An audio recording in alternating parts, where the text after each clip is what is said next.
Beru tady čistý povlečení a lezu tady do toho romantického podkroví nebo podesty. Je to skvělý, romantický, příjemný, útulný, ale pokaždý se bouchnu do hlavy. Nejde se tady postavit, nejde to ani po 4 a pokaždý se bouchnu tady o tu traverzu kovovou a mám z toho mouly na hlavě. Takže tohle povlíc, to znamená se tady plazit, les po 4, tady dolů klepávám peřiny, abych je jako povlíkla. A je to očistac.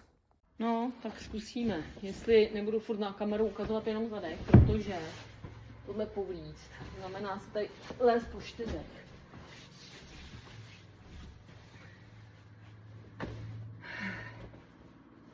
Pokaždý, ještě tady v tom výklenku se takhle narovná a pak pokaždý zapomenu, že tady to je snížený a majznu se do hlavy.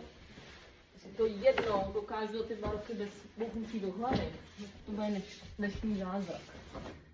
Nemám kam dát mobil, takže tady budu takhle spíš nebudu vidět, než vidět. Ale to je docela obsazený apartmán, musím říct. I když tady to spaní podkroví vlastně není zase tak praktický, ale lidi to mají rádi.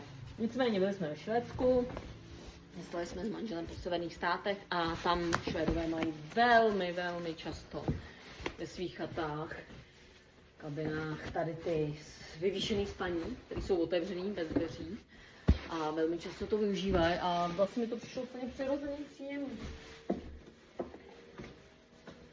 Tak. Teď ještě polštáře, to ještě zvládne, ale pak přijdou ty peřiny. Strašně. Koukala jsem na YouTube channel, jak teda natáčet videa. Radí, jak přesně položit kameru, mobil, jaký stativy, jak potom dělat postprodukci, stříhat, přidávat titulky, muziku, obrázky, nevím co. Tak na to zatím kapacitu nemám. A zatím jenom budu točit videa. Jak povlíct postele, jak se dělá správa apartmánu. Samozřejmě, když máme v práci hodně apartmánů, kolem 100, tak tam máme uklidovou firmu, která má 30 děvčat, který prostě se střídají a jezdí. Ale tady ty 3 apartmány, které máme správě svůj sama, tak ty si dělám sama, abych vůbec finančně vyšla. Protože když to dám do správy někomu, do úklidové firmy někomu, tak prostě vlastně z toho nebudu mít ani korunu. Tak potom to nemusím dělat. Takhle z toho mám 290 korun z jednoho 2denního pobytu. Byly tady Češky, 2 děvčata, který měli strašně zájem o úschovnu kol, máme sklep. Elektronický kola měli s nabíječkama. Tak pak to tady takhle spustím přes zábradlí a snažím se to naklepat, aby se to jako oblíklo. A tady opravdu člověk může lézt po 4 plazit se. Já myslím, že se musí i ty hystericky bouchnout, když jdou spát nebo ráno vstanou. Prostě je to tady strašně nízký. Ještě jak je to vyvýšený, jak je tady ta traverza. No a děvčata nejdřív měli problém, že potřebují ty uskladnění kol ve sklepě. Pak zase měli problém, že mají dlouhý auto, oktávku asi, teda kombíka a vzadu nosiče na kola, takže nezaparkují na jejich určený parkovací stání. Vše jsme vyřešili, poradila jsem jim, že můžou parkovat přímo před domem, kde to není označený. Je to takový 5. místo, teda navíc jedno místo, kdy parkuju třeba já, když uklízím.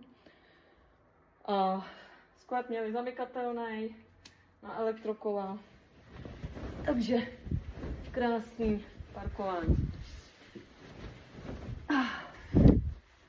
Ach jo, tohle je prostě čistec. Krásný, čistý spaní. To tady nenarovnalo, takže ještě přitočit, sklepat.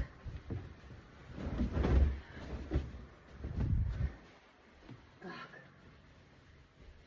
A ustlat. Jedná to a dáme romantický polštářek Ať se jim tady krásně spí, vyvýšeným a jdem na druhou peřinu.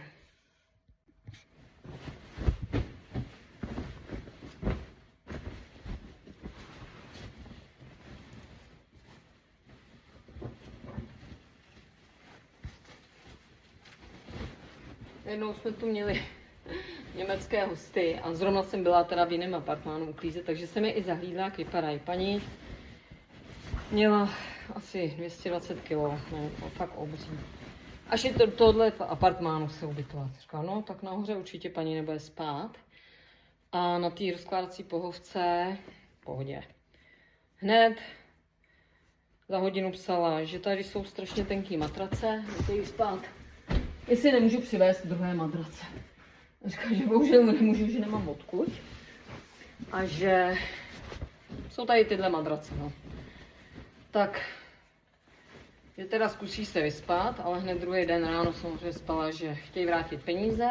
Psala teda, že chtějí vrátit peníze, že madrace jsou příliš tenké. Tak jsem jí napsala, že jim můžu poskytnout nějakou slevu, ale že peníze nevrátím, protože jako nikde nepsala ona požadavek, že by měla speciální požadavek, že by potřebovala silné madrace nebo speciální madrace od nějaký tloušťce. Tak paní zase v den mlčela, byl tady snad na 5 dní.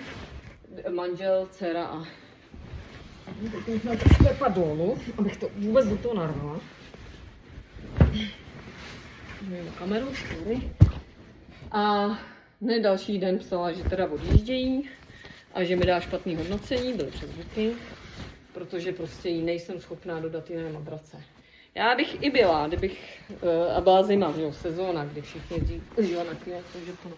Tak teď pozor na tu hlavu přesně, a to je takže já bych jí ty madrace vyměnila, ale opravdu nebylo odkud, všechny apartmány obsazený.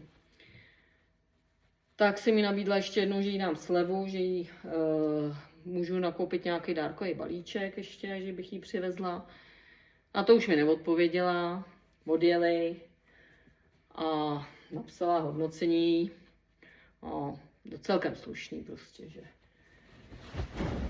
teda madrace nebyly to, ale že komunikace s majitelkou nebo byla skvělá, že se snažila to vyřešit a tedy.